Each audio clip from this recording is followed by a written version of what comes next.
ऊर्जा या एनर्जी किसी देश के विकास की रीढ़ होती है।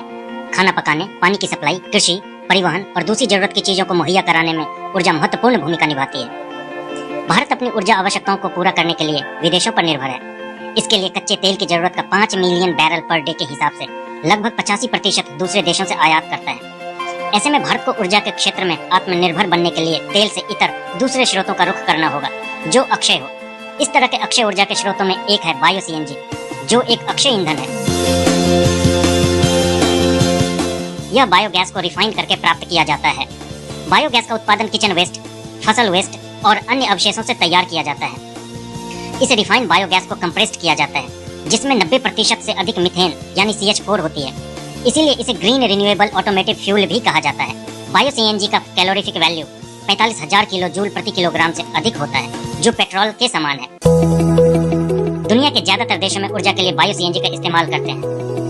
ये देश ईंधन के लिए नेपियर ग्रास उगाते, फिर उसे प्रोसेस करके बायो सीएनजी बनाते। नेपियर ग्रास की खेती का चलन अभी हमारे देश में कम है, जबकि इसकी खेती में सिर्फ एक बार बुआई के बाद साल में करीब 4 बार कटाई कर सकते हैं। इस तरह इस घास का तकरीबन 7-8 सालों तक उत्पादन ले सकते हैं।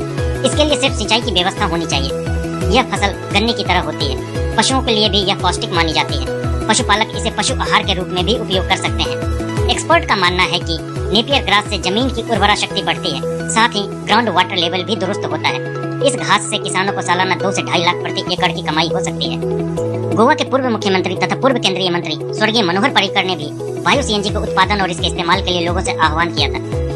वर्तमान में केंद्रीय सड़क एवं परिवहन मंत्री श्री नितिन गडकरी भी इसके उत्पादन और उपयोग पर गंभीरता से ध्यान दे रहे हैं। दरअसल बायो सीएनजी का हम निर्माण कर सकते हैं, अर्थात यह सीमित नहीं है।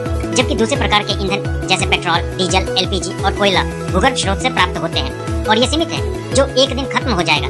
सबसे महत्वपूर्ण बात यह है कि बायो सीएनजी के मुकाबले अन्य सभी ईंधन अत्यधिक प्रदूषण पैदा करती है, जो पर्यावरण के लिए बेहद हानिकारक है। यह प्रत्यक्ष रूप से हमारे स्वास्थ्य को प्रभावित करती है। इसीलिए यह हमारी जिम्मेदारी बनती है कि हम ग्रीन रिन्यूएबल फ्यूल का इस्तेमाल करें, साथ ही दूसरों को भी ऐसा करने के लिए प्रेरित करें।